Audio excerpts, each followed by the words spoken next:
नमस्कार, तुम्हा सर्वांचं स्वागत आहे आपल्या नवीन व्हिडिओमध्ये। आज मी करणार आहे डोसा, इडली करते की नाही माहिती नाही। पीठ जे आहे ना तर डोसे सगळ्यांना खूप आवडतात, मग डोसाच करायचा विचार करते। जर पीठ उरलंच संध्याकाळपर्यंत तर मग हे करेन, इडली करेन। कारण की इडलीचं कसं होतं ना, सगळे भरपूर अशी भांडी पडतात इडली करायची म्हटलं तर। सकाळी मी टिफिनला पण तेच केलं होतं, आधीला टिफिनला डोसा आणि खोबऱ्याची चटणी दिली। आता मला सांबार बनवायचा आहे, कारण की सांबार टिफिनला आपण देऊ शकत नाही, त्यामुळे मग सकाळी बनवलं नाही, आता बनवायचं आहे। आता वाजले आहेत 11:30, 11:45 वाजत आलेत, तर तो 12:30 पर्यंत येईल, तोपर्यंत मी सांबार बनवून ठेवते आणि मग तो आल्यानंतर गरम गरम डोसे करते। आमच्या एक काकी आहेत, ज्या तुम्ही मागे पण काही व्लॉग्समध्ये पाहिलं असेल, तर त्यांच्या मिस्टरांची म्हणजे काकांची बदली झाली आहे आणि त्या कायमच्या इथून आता नाशिकला चालल्या आहेत। तर त्यांचा फोन आला की म्हणजे जाणारे माहिती होते, त्या गावी होत्या 2 महिने आणि इकडे आलेला काल ते आम्हाला माहितीच नव्हतं आणि काल आले आणि अचानक त्यांनी आज सकाळी सांगितलं की मी आता जाणार आहे, 12 वाजता वगैरे निघणार आहोत आम्ही। मग आम्ही तसंच पटकन रेडी होऊन गेलो। मी तर हा कालच व्हिडिओ बनवताना घातलेला ड्रेस घातला, पटकन रेडी व्हायचं होतं आणि मग पटकन गेलो, त्यांना भेटून आलो। आणि त्या काकींचा स्वभाव असा होता की इतका बडबड बडबड बडबड करायच्या, कॉमेडी करायच्या, गाणी म्हणायच्या। बऱ्याचदा जात्यावरची गाणी वगैरे म्हणताना मी त्यांचा व्हिडिओ काढलेला, अपलोड पण केलाय। तर त्यामुळे त्या जर असतील ना तर कोणी बाकी नसेल तरी काही फरक पडायचा नाही, कारण की इतका बडबड करायच्या ना, फुल टाइमपास, फुल एकदम एंटरटेनमेंट।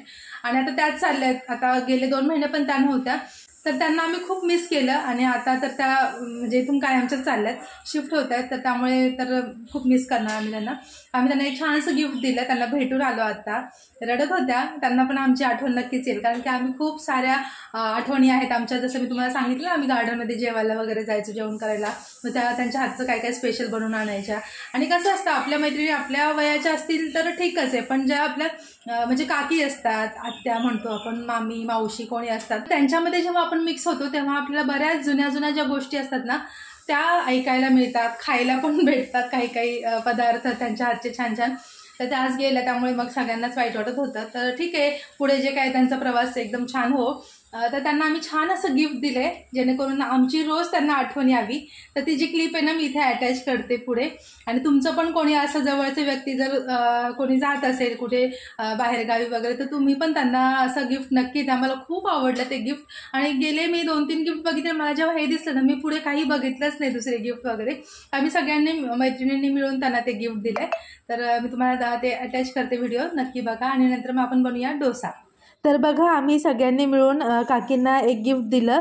याच्यात आम्ही मिरर दिलेला आहे, आणि मिरर तर तो नॉर्मल वाटतो, पण जेव्हा त्याच्यात लाईट लागते तेव्हा त्याच्यामध्ये एक फोटो आहे आणि तो दिसतो फोटो। तर आम्ही सगळ्यांनी एक ग्रुप फोटो घेतला आणि तो फोटोच आम्ही या मिररच्या आतमध्ये लावलाय। मेकअप करायचा, मेकअप करणारी लाईट लावा त्याच्यामध्ये, लाईट लावा आणि तिकडे दाखवा, त्याच्यामध्ये मग फोटो येतात, आपल्यालाच माहित आला।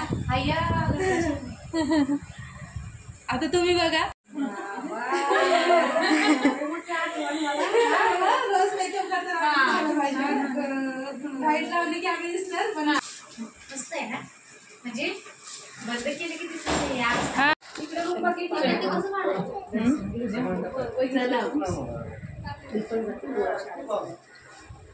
काय, आम्हाला सोडून चालले तिकडे, ह्यांच्यातनंच फिरायचं, ह्यांच्यातनंच मस्त राहायचं। ज्यांना ज्यांना माहित नाही त्यांना मला आडवून विचारते, दिसत नाही बघा, गिफ्ट दिले आणि बंद केलं की त्या बघायचं असं बालपण आहे। तर कसं वाटलं गिफ्ट मला कमेंट करून नक्की सांगा। आणि आता आपण सांबार करायला घेते मी आधी, आणि साईड बाय साईड मग डोसे काढून घेऊया। तर सांबारसाठी मी सगळं जे लागतं ना, भोपळा, शेवगा वगैरे ते सगळं आणले। टॉमॅटो खूप महाग आहेत बाबा, टॉमॅटो आमचे इथे 100 रुपये किलो आहेत, तर मी टॉमॅटो आणलेच नाही, आणि होते पण एकदम असे कच्चे आणि खराब झालेले। तर म्हटलं जाऊ दे, यावेळेस विदाऊट टॉमॅटोचं मी सांबार करणार आहे। तर चला, आता मी भाजी वगैरे काढून घेते सगळं। इथे मी कुकरला डाळ लावून घेतलेली आहे, तुरीची डाळ सांबारसाठी, आणि हे सगळं पुसून घेतलेलं, पण कुकरने जे काय करायचं ते पूर्ण केलेलं आहे, सगळीकडे स्प्रेड झालं आहे।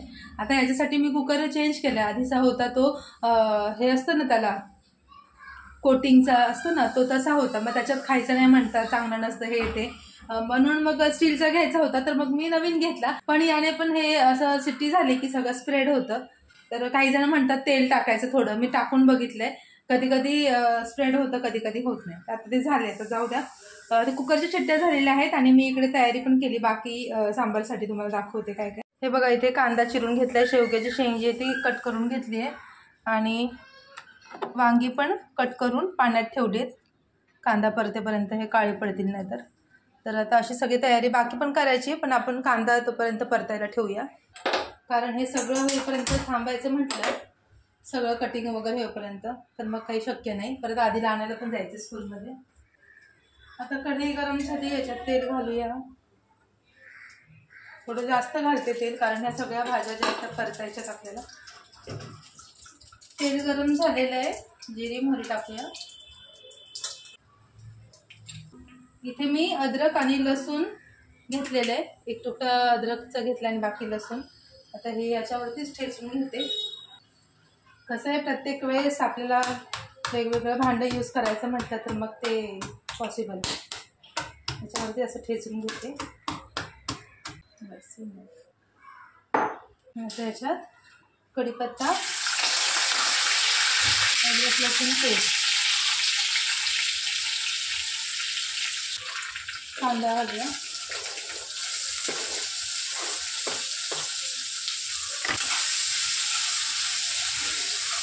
आता कांदा परतेपर्यंत बाकीच्या ज्या भाज्या आहेत टाकायच्या त्या कट करून घेतले मी. गाजर, बटाटा आणि हा लाल भोपळा ते कट करून घेते. तर असं कामं करायची, म्हणजे आता हा कांदा परतेपर्यंत आपल्याला हे होईल. मग अशी जर मी हे कटिंग करताना सगळं करत बसले असते तर मग किती वेळ त्याच्यात गेला असता. तर आता आपण कांदा परतोय तोपर्यंत हे करून घेऊया.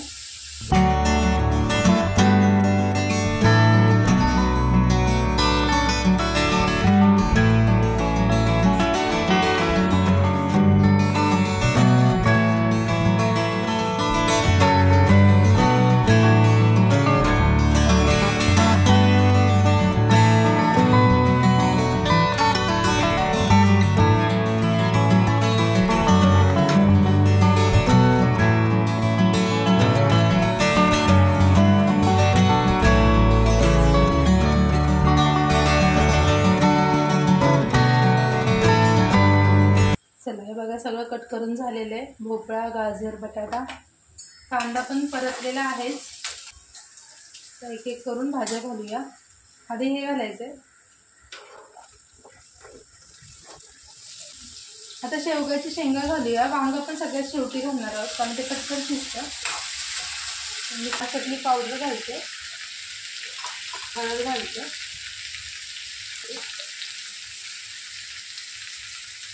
मीठ वरून नंतर पण घालू शकतो आपण, जेव्हा ही डाळ टाकू ना त्याच्यात, तुरीची डाळ. मिक्स करू जरा. वांग्याचे असे मोठे काप केलेत, नाहीतर मग ते लगेच विरघळतं. आता आपण याच्यात घालूया एव्हरेस्टचा सांबार मसाला. सांबार म्हटलं की हा मसाला हवाच. त्यात मिक्स करून घेऊया. घमघमाट सुटला मसाल्याचा. मिक्स करून घेऊ.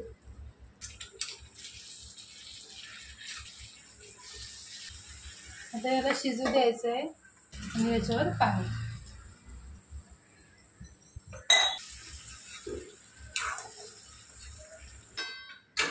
तुरीची डाळ मी लावली होती, छान शिजलेली आहे. थोडंसं याला असं करून घेऊया, एकजीव होते, थोडंसं असं घट्ट होते. मी पाणी गरम करायला ठेवलेलं आहे. ह्या आपण गॅस लावून घेते. आता या ज्या भाज्या आहेत शिजलेल्या त्या आपण याच्यात टाकूया.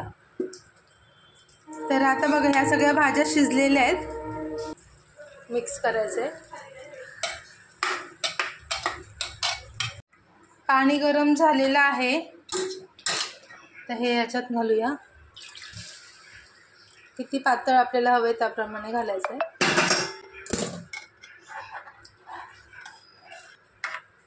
हे बघा, आता सांबार रेडी झालेला आहे.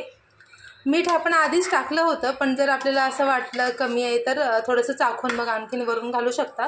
आता याला एक उकळी येऊ द्यायची. इथे सांबारला उकळी आलेली आहे. थोडंसं गॅस कमी करून ठेवूया. आणि इथे मी डोसे बनवायला घेते. डोस्यांचं पीठ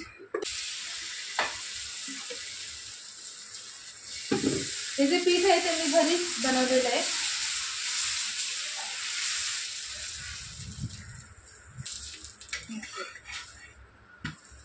मस्त असा डोसा झालाय, कुठेही तुटला नाही, चिकटला नाही, काही. हा काढून घेऊया.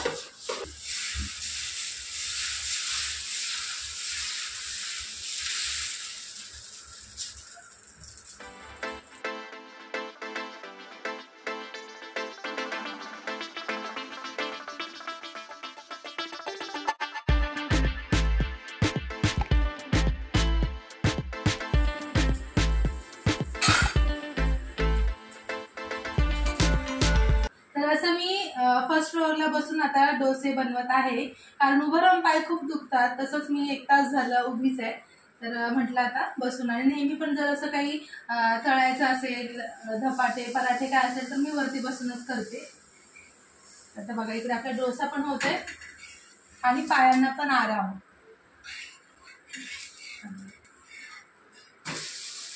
मस्तपैकी बाहेर बघत बघत गरम पण होत नाही, हवं लागते. काल मी खाली गेले होते ना, तिथून मी हे मनी प्लांट आणले, तर कट करून या बाउलमध्ये ठेवले. तर हे वाढतील असं वाटतंय, तर बघूया. असं वाटीत ठेवल्यावर वाढतं म्हणतात, आणि मग सगळं ते वाढले की मग सगळीकडे ठेवायचेत मला. तर बघा मस्तपैकी गरम गरम डोसा, सांबर आणि चटणी रेडी आहे. तर आम्ही आता याचा आस्वाद घेतो. आपण भेटूया पुढच्या व्हिडिओमध्ये. तोपर्यंत टेक केअर, बाय बाय.